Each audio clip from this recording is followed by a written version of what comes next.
Yeah. So this is the anthoceros for you. It is commonly called flower horn. It's it belongs to a group of bryophytes, which is referred to as hornworts, simply because the sporophyte resembles the horn. So it has Anthoceratophyta, Anthoceratopsida, Anthoceratales, and Anthocerataceae.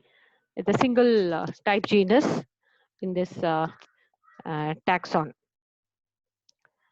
So the plant body is a gametophyte, as you all know, and this picture shows the external features of the anthoceros.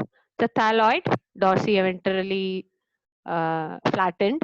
That means it has a dorsal side as well as a ventral side, and prostrate. Prostrate meaning it grows very close to the ground or any substratum where it is growing, and it is dark green in color, and it shows some amount of dichotomous branching, just like what you have seen in liverworts. It shows some amount of dichotomous branching, and depending on the species, you have different structural variations in the gametophytic thallus. It is bilobed, or it is pinnately branched, or it is spongy. Okay, like gemma like structures you can see in some species. Okay, or in some species you can see vertically erected stalk-like structures growing. Like you can see the stalk-like structures on which the thallus are, projected. So in these, this is erectus, Anthoceros erectus, where you can see a stalk-like projection over which the thallus is seen. So here also we can see some of the species, the dorsal structure, and you can see the ventral portion of the thallus where you have the rhizoids coming out across the median line. You can see the rhizoids are seen here, and these are the sporophytes, sporophytic structure, uh, and you can see the tubers. In some species, you can see tubers which are part of the vegetative propagation. Yeah, rhizoids are chiefly smooth walled, which are seen on the median line of the ventral surface. So as I have showed you, the dorsal surface may be smooth. It can be either rough, or it can be having some spines. Okay, it can be without, it doesn't have a distinct midrib as you see in Markantia. A ventral surface, you have unicellular smooth walled rhizoids. The main function of the rhizoid is to anchor the thallus in the substratum, either the soil, and it also has absorption function. It absorbs the nutrients and water from the soil. So in you don't find tuberculated rhizoids, or you don't find scales as you see in liverworts, or mucilaginous hairs. These are absent in anthoceros. The thallus is very, very soft, and you can see some mucilaginous cavity like areas when you see the internal structure of the thallus. And towards the end of the growing season, you can see cylindrical sporogonium, which are coming out from the dorsal surface of the thallus. They are at the base, they are covered or ensheathed or encircled with involucre. Okay, it is surrounded by a protective sheath like structure, which is called involucre. You can see the involucre here in the picture. So internal structure of the thallus, as you must have already done in your UG classes. It is very difficult to take the section because the thallus is very, very soft. So most often you wouldn't have seen the internal structure properly. So if you see the vertical structure, it's a very simple thallus. It doesn't have a zonation which you see in Markantia, which you see in liverworts. You have the upper photosynthetic layer and the lower storage region. You don't have such divisions here. It is uniformly composed of parenchymatous cells, and you can see outermost layer is referred to as the epidermis, and you can see the rhizoids arising from the single epidermal cells, anganga, you can see. And some areas you will see the cells are they get disintegrated or they get broken down, and in such areas a schizogenous cavity, it's called schizogenous cavity because it is produced due to disintegration of the cells, due to breakdown of the cells. So such cavities eventually will be filled with either mucilage, or you can see algal filaments like nostoc, and preferably nostoc will be seen in these cavities. So they live mutualistic arrangement. The alga are found in the cavities of anthoceros, which help in nitrogen fixing. Okay, and each cell is having chloroplast, and it has a oval shaped chloroplast and a pyrenoid. Okay, and a distinct nucleus. And number of chloroplasts also varies. Okay, and air chambers as such is not present in anthoceros, as you see in marcantia or rebolia. You don't find air chambers, but you can see these are the cystogenous cavities which are formed by the disintegration of the cells inside, and they are often filled with mucilage.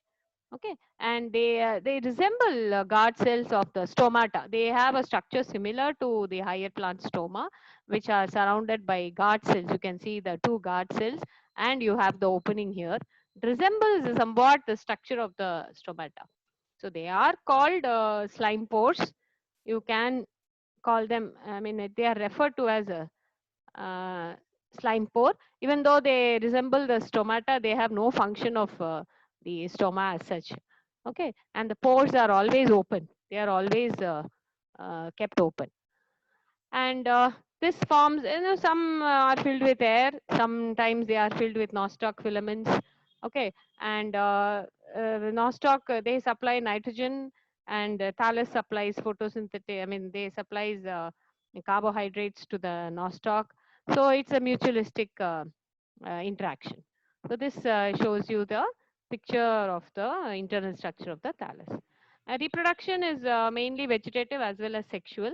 Vegetative reproduction is by fragmentation, or when the older portions die, and they can give rise to when the older portions die and get detached from the main thallus, they can give rise to the new thallus. And some of them can reproduce by with the help of the tubers, which are produced during unfavorable conditions. When there is less of moisture, the marginal tissues, that is the tissues near the margin of the thallus, they get thickened and they form tuber like structures. And you can see when they get detached, they can give rise to a new thallus. So tubers will have oil globules, starch grains, alluron granules. They are all they help as reserve food materials. So when the favorable conditions return, when the moisture returns to the environment, they can give rise to a new thallus. Some species, they have seen gemma-like structures are present in some species like glandulosus, formosose, and fusiformis. So they have seen, stalk-like structure with a stalk, multicellular stalk structure developing on the margin of the thallus, and they have been referred to as gemma. It is not very common in anthoceros. Each gemma, when it gets detached, it can give rise to a new plant. So in some cases, you can see the growing tips. Normally, the growing tips are meristematic. So when you have prolonged summer or towards the end of the growing season, the whole thallus in some anthoceros species dries up and gets destroyed except the growing point. So when the favorable conditions return, the growing tip is still alive. It can start developing into a new thallus. So that is why it is more of a method of perennation than multiplication. Perennation means it tolerates the unfavorable condition, and at the return of the favorable condition, it can give rise to a new thallus. Now you have another method of propagation which is called apospory, very common. So in some parts of the sporogonium or the sporophyte of the thallus. There are some areas where they can directly form the gametophytic thallus. So it is called apospory. Without the meiosis coming into the picture, uh, because the thallus, bryophyte thallus is gametophyte. That means it is haploid.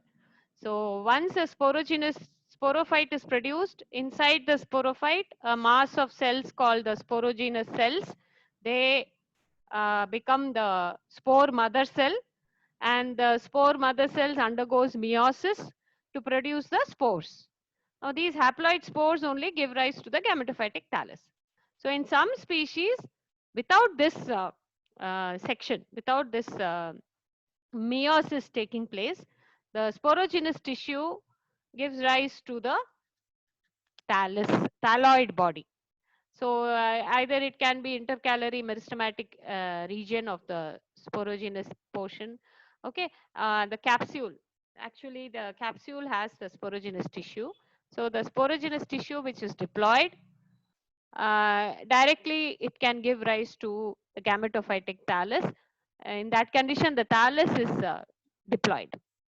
So this is called apospory. So without the intervening meiotic division, the gametophyte arising directly from a part of the sporophytic tissue is called apospory. It's a very important phenomenon taking place in anthoceros. Sexual reproduction is oogamous. You have male reproductive bodies are called antheridia, female bodies are called archegonium. You can see monoecious conditions as well as dioecious conditions. Monoecious, the same thallus will bear both antheridia and archegonia. In dioecious, you have a female thallus and male thallus separately. Both the conditions are seen in anthoceros, but chiefly, commonly, most of them appear to be monoecious in condition. So antheridium, you can see the structure. The mature antheridium has a stalk, very short stalk and a club-shaped body. Within the gametophyte of the, it is actually embedded in the tissues of the thallus. And you can see the stalk is very short, just 4 cells are there. And you can see 2 to 4 antheridia in sometimes 2 to 3 antheridia in the same antheridial chamber. This is the antheridial chamber. Sometimes you will have 1, sometimes you can have even 2 to 3. And you have a single layered jacket which encloses the antheridial. This is a jacket layer. Okay. And in some it is 1 layered. In some species you can see 2 to 3 layers also. Okay, and each jacket layer, each cell contains plastids, and these plastids they change the color from green to red when they mature. And young antheridia are green, mature one turn reddish. You can see yellowish to reddish color. The mature ones become yellowish to reddish color. So mature anthrozoid, you can see the anthrozoid here, unicellular, uninucleate, biflagellated. Okay, and it has a linear body. It has a linear body. So this is the development which you can see of the antheridium of anthoceros. So it starts from any cell, superficial dorsal cell. The cell divides by periclinal division, parallel division, into an outer roof initial, jacket initial, and inner antheridial initial. Okay, inner antheridial initial. So antheridium is endogenous in origin because it develops from the inner cell. Since the antheridium develops from the inner cell, it is called endogenous origin. So you have an outer roof initial and inner antheridial initial. So roof initial will divide again by periclinal division. It forms 1 or 2 layers of, it surrounds the antheridial initial.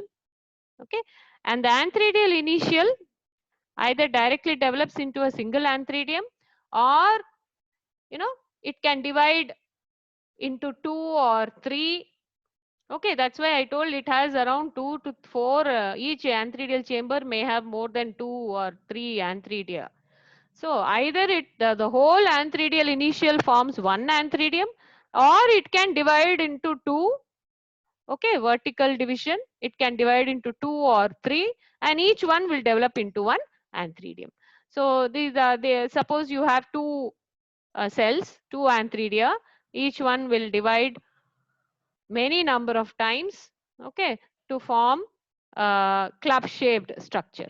So roof initial divides by periclinal division, and the antheridial initial can divide into 2 vertically, or 4, or more than 4. So depends on number of antheridia in any chamber. So each one will give rise to one antheridium. So the antheridial initial undergoes vertical division and horizontal division. So lower cell will form the stalk, and the upper will form the antheridium proper.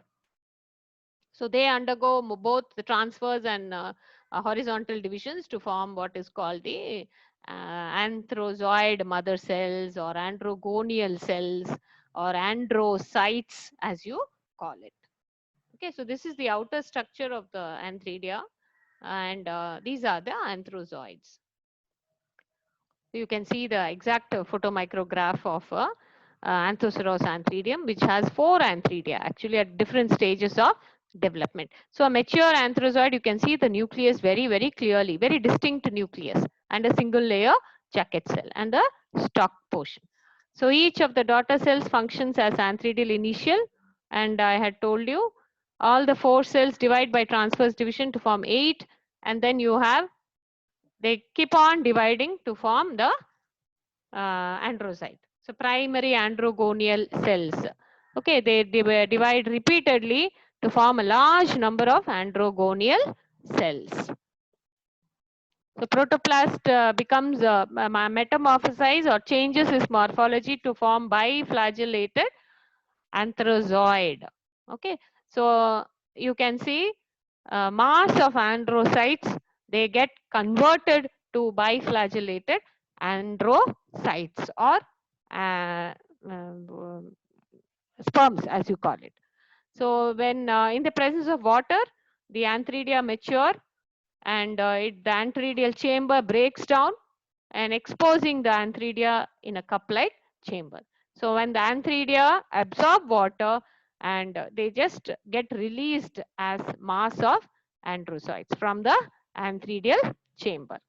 So after the dehiscence, antheridium loses the shape and it just shrinks.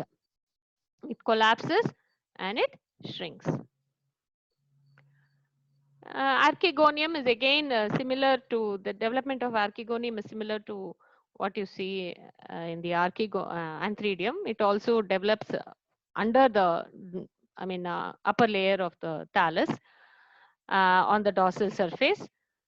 The place of an archegonium can be identified by presence of a mucilaginous mound. You can see a mucilaginous mound, okay, and you can identify the place of the archegonium. This is the mucilaginous mound, because there is this excretion of mucilage once the archegonium is matured. The neck canal cells break and they excrete the mucilage, so a mucilaginous mound is formed.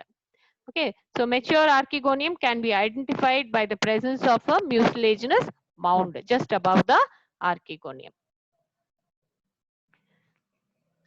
So the development is as similar to antheridium, but structure is slightly different because it is a flask-shaped structure with it contains of 2 to 4 cover cells. You can see the archegonial initial, and you can see just beside the apical cell, you can see any cell functions as the archegonial initial, and they undergo periclinal divisions, vertical divisions to form the jacket initial and the primary archegonial cell. So as you see, the primary cell, okay, which is going to form the archegonium, it divides into 2, which forms the outer cell and the inner cell. Here also The archegonium is endogenous in origin because it develops from the inner cell only, just like the antheridium. Okay, so in this case, you can see the inner cell divides multiple number of times. Okay, and it forms the primary venter cell, the large primary venter cell. It is pushed inside because the divisions take place at the upper surface. The venter cell is pushed inside, the basal cell as you call it. It is pushed inside, and upper cell functions as the primary neck canal cell, and the topmost cell is the cover cell. So again, you have successive, the neck cells, primary neck canal cells undergo successive divisions to form 4 to 6 neck cells. And venter canal cell undergoes one division to form venter canal cell and a venter. The venter functions as the egg cell. Just above the venter egg cell, you have the venter canal cell, and the neck canal cells are nearly 4 to 6 neck canal cells you can find, and then you can see the cover cells at the top. A single cover cell divides into 2 to 3 to form the, you can see a layer of jacket cell. It is not very distinct as you see in antheridium. It is not very clear, but you can see a single layered cell which surrounds the whole archegonium. Okay, and a matured archegonium looks like this. It is similar to what you find in the liverworts or any bryophytes. You will have the similar structure, archegonial cell. The egg cell, which has the egg, venter canal cell, and the neck canal cell with the cover cells. Once it is matured, the cover cells disintegrate and they disintegrate to release the mucilaginous substances, which forms a mound-like structure surrounding the archegonium. So here you can see the photomicrograph of the archegonium, where you have the clear venter with the egg and the neck portion and the mucilaginous mound. Okay, that is what is given in the uh, development. Water is essential definitely for fertilization, and after maturity the neck canal cells disintegrate and forms a mucilaginous mass, and the mucilaginous mound which you see, it absorbs water, it swells up, and it comes out of the archegonial neck, and it opens the path for the egg, okay, for the androcytes or the sperms to enter the archegonium. So mucilaginous mass contains many chemical substances. They function as attractants of the sperms. So the anthrozoids, which are caught in the sticky mucilaginous mass, they enter the archegonial egg neck portion, and this is called chemotactic attraction response. That is because of the release of certain chemicals by the mucilage, present in the mucilage, the anthrozoids get attracted and they enter the neck portion, and then they reach up to the egg, and fertilization happens. So before the fertilization, egg enlarges, fills the cavity of the venter. So once the fusion of the male nucleus and the female nucleus proceeds, it forms the diploid zygote or the oospore. So there the fertilization ends, and oospore is the first cell of the sporophyte generation, which is diploid. So diploid zygote still enlarges and fills the cavity of the venter of the archegonium, and it secretes an outer cellulose wall. So there it starts the sporophytic phase. So you can see the single layer of jacket. The first division of the zygote is vertical. It is vertical, and in this anthoceros, the first division is vertical. Now this is the difference between the other bryophytes and anthoceros. So in other bryophytes it is always a transverse, but in anthoceros hornwarts you can see the division is vertical. Second division is transverse. Second division is transverse. So you can see the upper two cells are larger and the lower two cells are smaller. So this is the quadrant stage. You call it quadrant stage. So all the 4 cells divide again by vertical wall to produce 8 cells. Octant stage you call it. Now this is the octant stage. On the other 4 cells will be on the other side. Other 4 cells will be on the other cells. So the 8 cells are arranged in 2 tiers of 4 cells each. Upper tiers are larger, lower tiers are smaller. Okay, so this after the octant stage, again undergoes a transverse division. The lowermost forms the foot. Okay, the middle portion forms the theta or the meristematic zone or the intermediate zone. The uppermost form the capsule.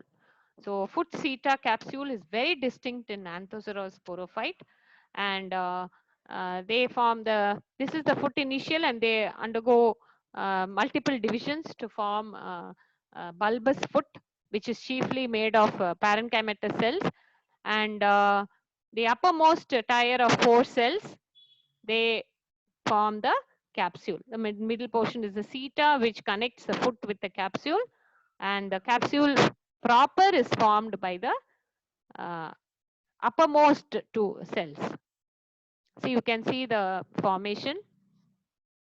There is a distinct, what to say, difference into the innermost endothecium and the outermost amphithecium. Okay, innermost endothecium and the outermost amphithecium. Amphithecium is the jacket layer. Okay, the entire endothecium develops into the columella. Columella is the middle portion of the capsule. Columella is the middle portion of the capsule.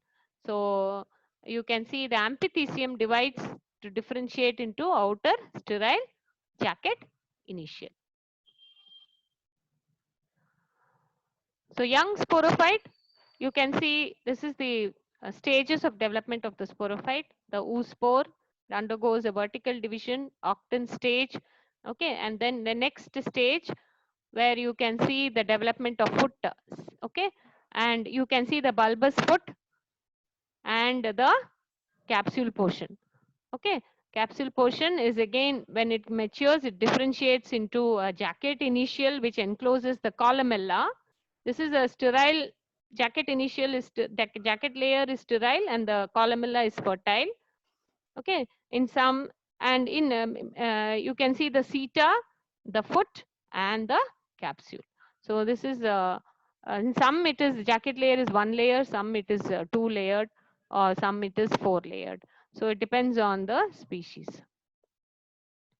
So the spore mother cells, you can see the archisporium. This is the archisporium. This portion is the archisporium, which is going to give rise to the spores and the elaters. Okay, and the archisporium gives rise to 2 types of cells: spore mother cells and elater mother cells. So spore mother cells are dense with cytoplasm and good distinct nucleus, and they undergo meiotic division to form spore tetrads. As this is similar to what you have seen in Ribolia and Porella. Elater mother cells are elliptical in shape, and they divide mitotically to form 4 elaters. So elaters are actually the hygroscopic, they help in dispersion of the spores. So the young sporophyte is surrounded by fleshy covering or sheath, which is called an involucre. I had already shown you that. It is developed partly from the tissue of the archegonium and partly from the tissue of the thallus. So you can see the structure of the mature, the sporophyte. You have the bulbous foot, which is made of parenchyma, which is the meristematic zone, which has the meristematic zone. And you can see the involucre, which is formed partly by the archegonial tissue as well as from the gametophytic thallus, which surrounds the basal part of the sporophyte.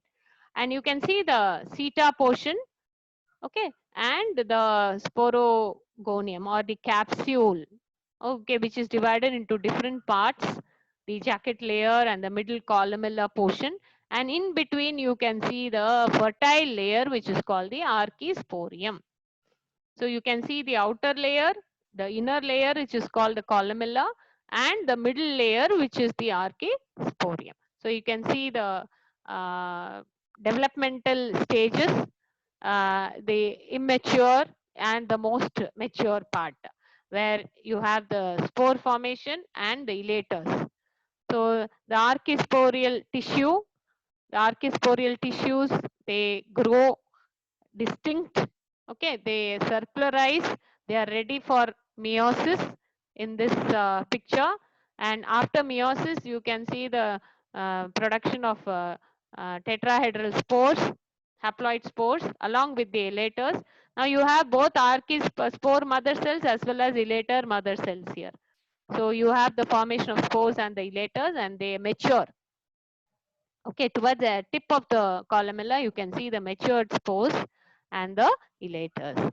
Okay, and the columella provides nutrition for the growing spores. So in this case, you can see it very clearly uh, uh, of the matured sporophyte of anthoceros.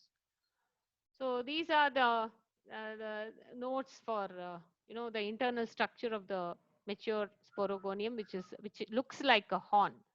So it is differentiated into foot, okay, seta and capsule.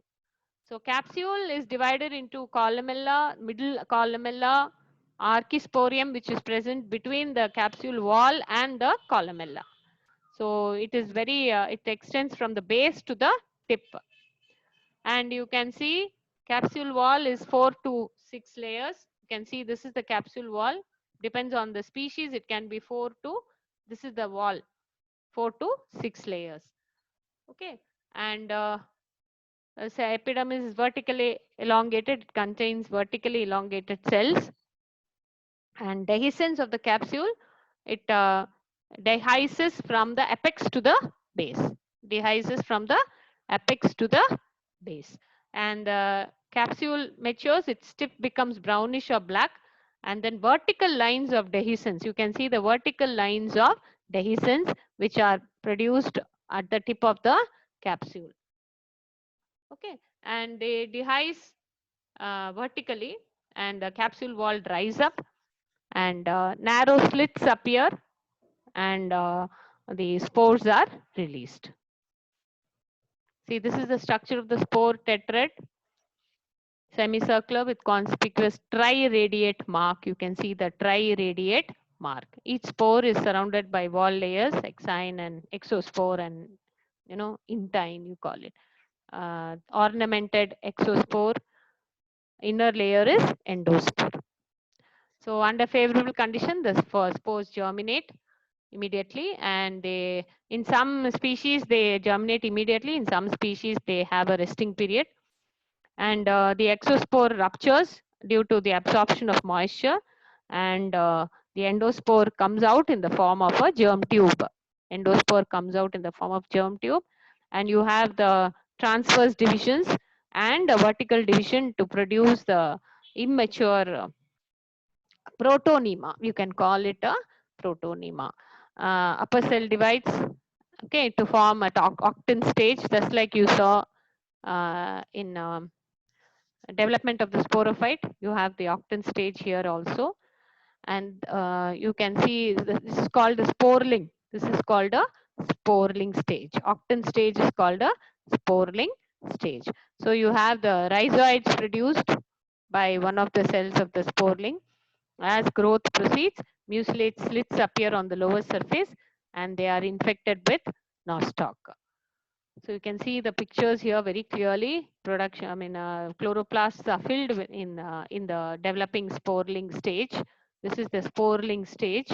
Okay, and they undergo, you can see the vertical and the horizontal divisions, and a filamentous structure, which is going to be infected with nostoc. So definitely the anthoceros shows um, alternation of generation, which is morphologically distinct phases. So haplophase and another is diplophase. So haplophase is the gametophyte stage, diplophase is the sporophyte stage. So this shows the life cycle of the anthoceros. This diagrammatic life cycle and a picturesque life cycle where you have the diploid sporophyte and a haploid gametophyte. So we end anthoceros now.